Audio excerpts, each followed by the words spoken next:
Hi League, it's Ted, the commissioner. I just recorded this on my phone less than a minute ago. It was like a 15-minute long video that I was going to edit down, and my phone didn't have the storage, and I lost it all. Not only that, but I've been trying to do these like for the last 4 weeks, and for whatever reason, every time I try to do it, I lose it all, and I'm just like, I can't do this anymore. So I'm filming this on my iPad. It has so much storage. If something happens to this, I'm never going to try to do anything creative with technology again. Anyway, we're heading into the last week of the season, so I just wanted to clarify some things as far as the playoffs are concerned. Just wanted to remind everyone that the top 6 teams, top 6 records are going to get in. I did the division thing, and it was more for just it was more like a visual thing.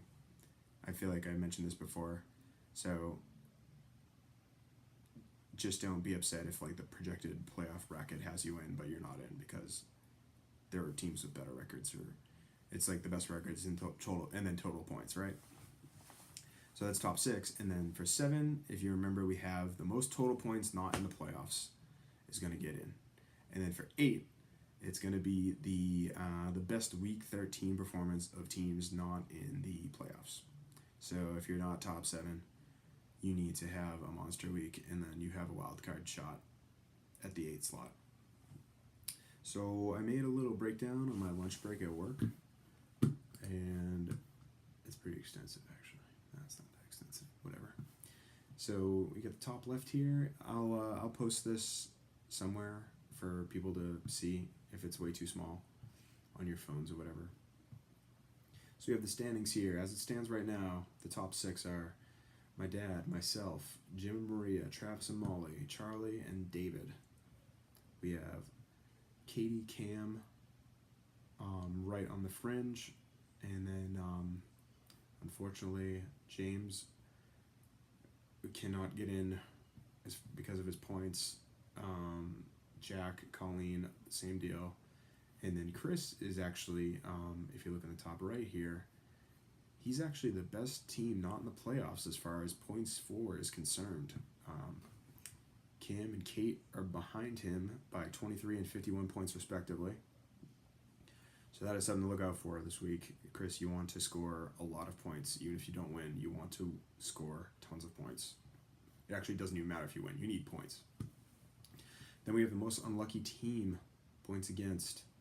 Right now it is Cam and Amanda.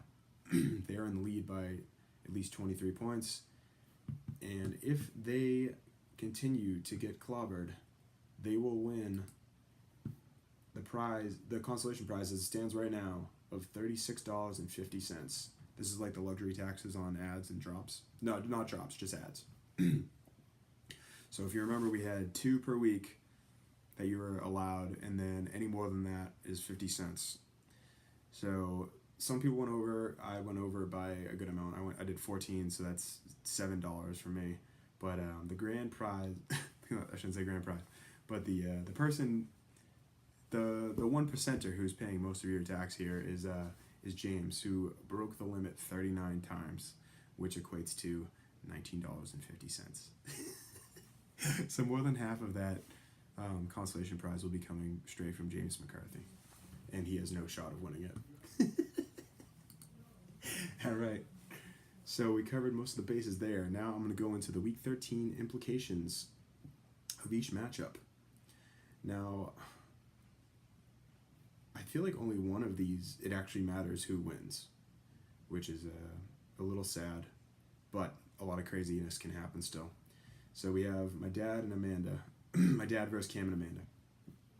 My dad's sitting at 10-2. He's in first place. He needs a win to clinch first overall, and he'll get that regular season prize of the entry fee back.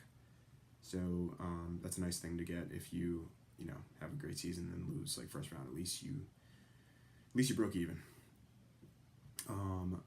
With a loss, he must make up 42.6 points on me to hold first place. So if he doesn't, I will take first place with a win. Cool. Cam and Amanda. You cannot make the top 6. You need to beat Chris's point total this week by 23.2 to have a shot at the wild card.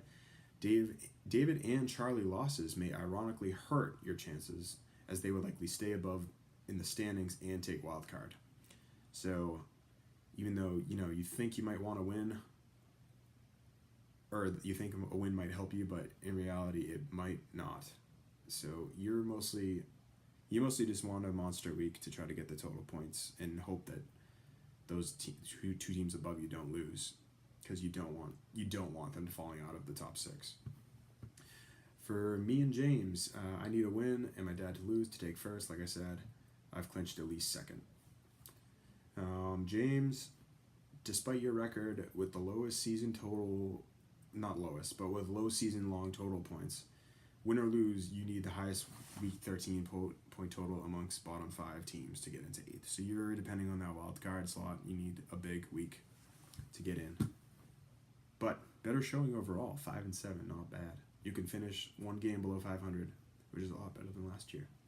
Jim and Maria versus Chris. Jim and Maria have clinched top 6 at least. A win will lock them in at 3. If they don't show up, they could drop as low as 6. So it's mostly about seeding for you guys, and I would, judging by the fact that my dad scored 191 without Todd Gurley last week, I would want a higher seed. Chris, doesn't matter if you win or lose, you need Cam and Amanda to tank, and you need to have a big week. You need points to win the wild card. Again, if Dave and Charlie lose, they might take this wild card slot from you, so you're mostly cheering for 3 things to happen, and none of them are you winning. You just need a lot of points.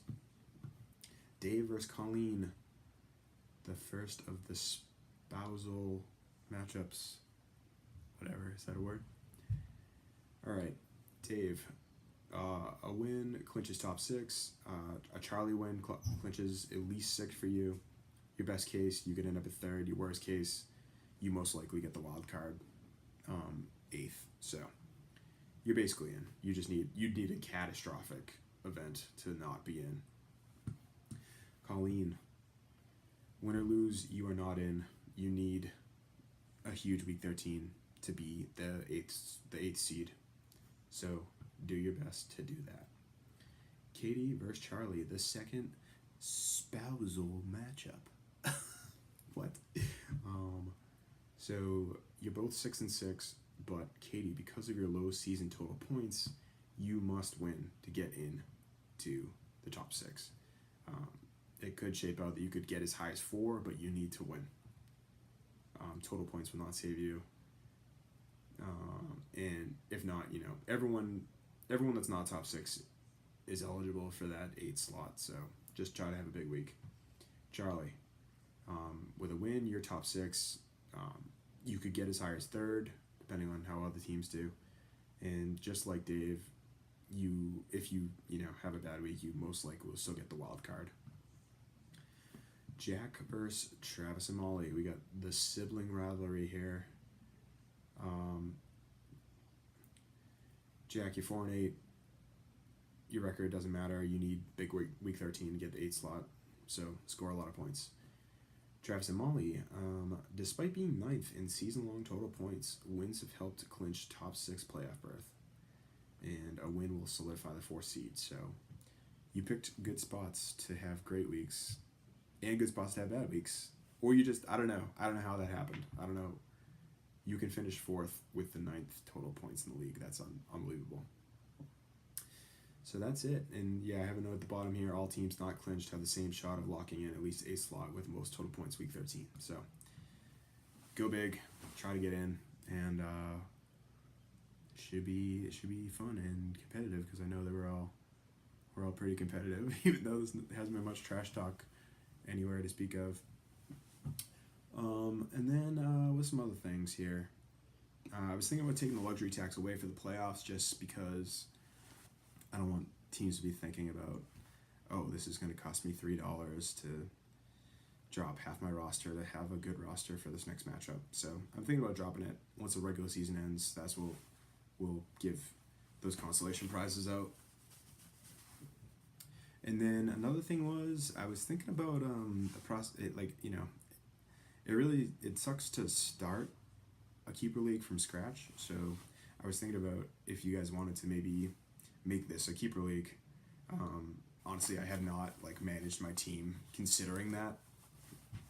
But in the past, what I've done is like we'll have like maybe 2 keepers, and they'll have to be different positions. So you can have a quarterback, running back, you can have running back, wide receiver, you can have a wide receiver, tight end. And then the way that we make it kind of fair, or we kind of make it so the players are priced based on where they were drafted last year and where they're estimated to be drafted by ESPN's pre-rankings the next year. So like the day of the draft, wherever your player's ranked, we're going to take the average of that ranking and where he was drafted last year. So, on like easy math, Todd Gurley was number 1 last year. He'll probably be number 1 next year. So the average of that, first round. So my dad wants to keep him first round before knowing his draft position. If he's like afraid of getting 12th pick, he can take Gurley, and then he locks him into 12. But the risk is he gets first pick and he wasted a keeper spot. But that's the game you're gonna be playing. Then like for me, for instance, like I drafted Aaron Jones like in the 8th round or whatever. He's probably like gonna be like a second rounder. So 8 plus 2 would be 10 divided by 2 would be 5. So I'd get him in the 5th round. And then we can set up like a ceiling for like how, or like a floor for how late they can be drafted. So you don't have because we have like 18 rounds or whatever. You don't want to have people drafting amazing players in the 9th round because it just won't be fun. So we might like cap it at like the 10th round or the 8th round. You know what I mean? So someone undrafted, instead of them being 18-1 worst case, they'd be 10-1. So 11 divided by 2 would be 5.5. We'll round down to the 5th round. You know what I mean? And then over time, you can have amazing players in like really low rounds for year after year. Like it'll eventually, the average of every year will keep on squashing him down to the 1st round if he is a 1st rounder. So that's something to think about. You can like look at your roster and maybe we can have like a vote and decide whether we want to do that. I think it's fun to have players that you like took a chance on or picked up and they're like become stars, and then you can keep them for the next year at like a discount, which is pretty cool. Like basically me and Alvin Kamara last year, I'm like, God, I wish this was a keeper league because I would just be living. Okay, but yeah, let me know your thoughts on that. I'm going to try to edit this video down to make it somewhat digestible, and maybe I'll make a couple more throughout the playoffs, just keep people updated, and maybe like do like matchup breakdown type things. And if this is funny at all, it's not going to be. If this is like enjoyable at all, maybe I'll try to do it more next year. I wanted to be more involved this year, but like I said, like just things got in the way, and yeah. But playoffs should be fun. I'll be watching intensely, and yeah. So good luck week 13, and I will catch you all later.